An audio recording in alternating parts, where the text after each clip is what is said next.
Hello everyone and welcome back to another video on the channel Shadow the First. Today we are looking at the best units that you can invest the Unpolished soulstone for in Watch of Realms.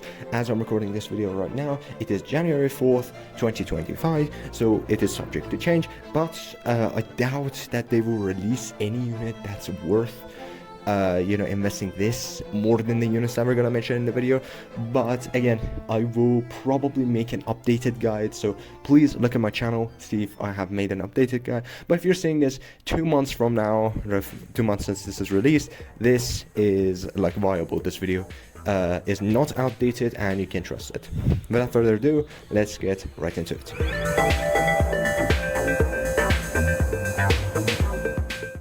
So firstly, I'm gonna go over all the units that you should invest these, because everybody else is just not worth it. And after that, we are going to be like a roadmap. I'm gonna give you a roadmap of, if you have every single legendary in the game, who should you invest this in which order, right? We're gonna assume they have every single legendary in the game, but all of them are A0, which means you can use the Unpolished soulstones for them.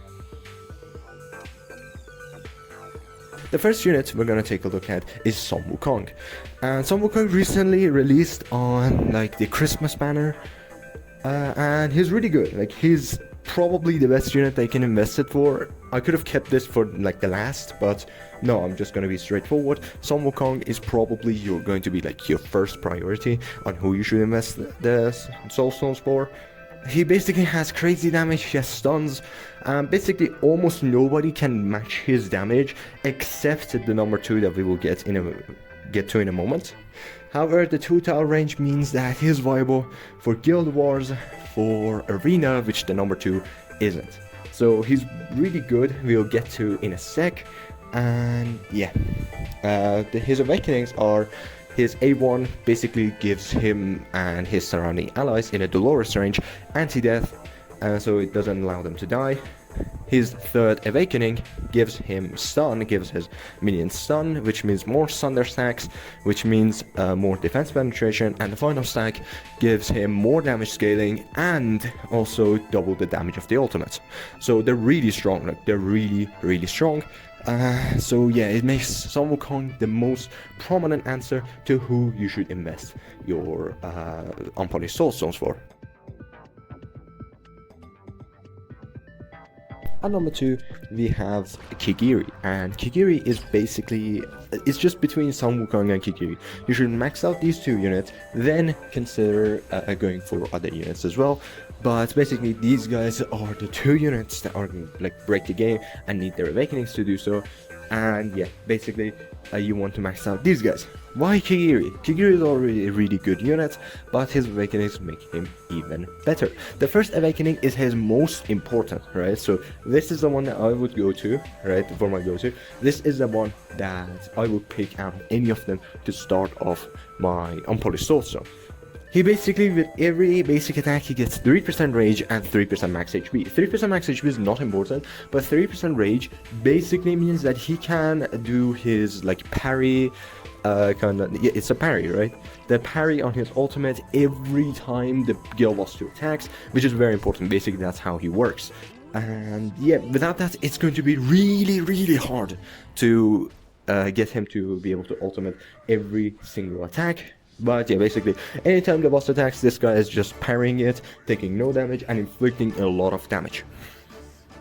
His A3 basically makes it like even better, especially if you're max scaled, because his A3, what it does, in case you don't know, it increases his attack for like a duration of time. I think it's 10 seconds or 20 seconds after the ultimate is triggered. And if you can do the swallow counter, which is just doing the ultimate twice, there's like a percentage chance, there's like a 25% after max skilling, that it triggers twice. Until the next ultimate, he is going to have even more attack, right? And that's going to carry on onto the ultimate as well. So ultimate is going to do even more damage. And A5 is just gonna complement A3. A5 itself isn't that crazy, but the fact is A5 causes him to like guarantee that he triggers it twice. So basically, after the first ultimate, you have a guaranteed like 30% attack increase, which is a lot, right? That's where you see like the billions and billions of damage going from Guild Wars 2, right? basically because it guarantees they have the increased attack and increased damage on your Kigiri. At number 3, we have Ajax, right? And Ajax, in case you don't know, for some reason, the Unpolished soulstone, you know that basically the way it works is you can awaken any legendary in the game to your liking, except Lords. And Ajax has the Lord drop rate. Basically, unnamed units have a Lord drop rates. However, they're not considered like Lords, so that makes them so much better to awaken, right? These guys are impossibly hard to obtain, but you get them, like, if you get them, you can just like soulstone them with unpolished soulstone, which are much more common than the regular polished soulstones, which can be used for Lords. That being said, we have 2 unnamed units, and the reason I picked Ajax over Yirat, which we will get to in a sec, is simply because Ajax is better at PvP. Basically, Guild Wars or Arena, Ajax is just always useful. With any comp, I'm running an Ingrid comp, for example, and Ajax is useful. If you're running an Arbiter comp, that's even better, right? You can see where I'm going with this. He's a very good conduit and increases the damage of the faction as well, because he's an unnamed unit. But he's really good for Arena, especially for Guild Wars. So he's the one that gets it, even though Yirat is rarer, and especially like A1 isn't going to be that important. It just increases his range, I believe, or something. It's not going to be important. A3 is his bread and butter, which increases his triggering the big attack with the lightning, right? And A5 basically complements that, but it's going to be really tough to get to A5. So I don't recommend going after it. If you just happen to get it, that is amazing, right? It's amazing, but A3 is the realistic expectation that we have of Ajax. The 4th unit that I am going to personally pick is going to be Yirat, right? And Yirat, simply because he's so hard to obtain, and he also has uses in both PvP aspects, like in Guild Wars and Arena. However, he's not as useful as Ajax, right? He's a fighter, right? You're not expecting much. There are so many endgame comps that are using him. I'm not saying he's bad by any means. I'm just saying Ajax is more versatile. With that said, he's really good, and his A3, I think, just gives him more CC. A1 is amazing, right? So that's what you're going to be aiming for, because it's a single unpolished soulstone. But other than that, that's fine, right? Realistic expectation, A2, just so we can get 2% more damage on our teams. But yeah, other than that, not much. And number 5, and the final one that I think is worth investing soulstones in, is going to probably be Lust. And it's because Lust is also a limited time unit, and we already had 2 banners for Lust. No limited time unit has ever had 3 banners, right? As of such, I don't think that she's going to have a 3rd banner. If she does, that's amazing, right? But you have to get her awakenings, especially A3 and A5, right? A3 is super underrated. Basically increases her attack speed. I remember I had like 200 attack speed on my Lust, and because my Lust is A3, she basically, on Guild Wars 2, with like the team that I had, she went to like 1000 attack speed with that, right? So she had 100 base, 200 from gear, right? And with the awakenings and like the team comp and like everybody that I had on, she reached something like 1050 attack speed, right? It was something crazy like that. So she's going to basically be a Beyblade and attack as fast as you can imagine. It's going to be amazing. A5 is going to be insane, right? A5 is just like even more damage, right? I think it's like double or 1.5 times more damage. You love it. It's amazing. A1, not that much. I thought A1 was going to be good, but no, considering how many units, especially Turtle, that give defense reduction. But yeah, A5 and A3 are going to be the insane awakenings for her, meaning that you have to invest a lot of soulstones in it. So I don't think it's going to be worth it, but if you plan on using loss a lot, A3 is going to be very useful. Now, for the roadmap. Let's say you have every single legendary in the game, right? All of them are A0, and you have an infinite number of unpolished soulstones. In which order? But like, you get unpolished soulstone once a day, right? I'm just trying to say that every time you get them, which units should you invest in it, right? The first awakening that I would go for is A1 Kiri. As I said, that's the most important, right? It's not going to increase his damage by much, right? But it's basically his bread and butter, because it means he can ultimate every single attack that Guild Wars 2 does. Secondly, I would go for Wukong A1, right? Some Wukong A1 basically means your entire team gets anti-death. Your entire team cannot die. The first time they die, they get their HP back, and then their anti-death is gone. But basically, every anti-death, amazing for Guild Wars, and amazing for Guild Wars 2. After that, I would invest in A1 Yirat, right?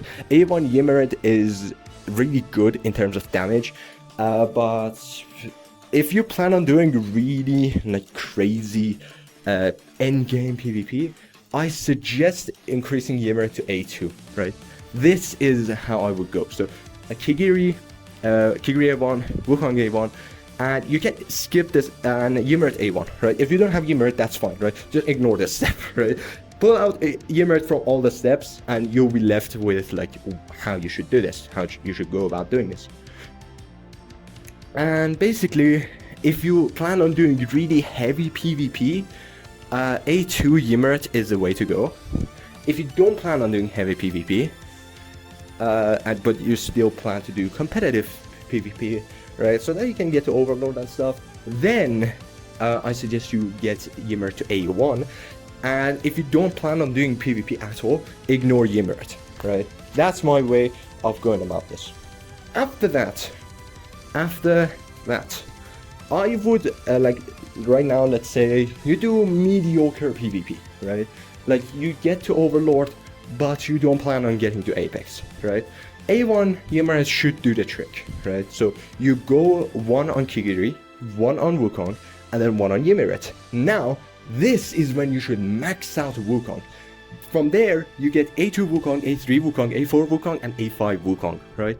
This is how you should basically go about doing this.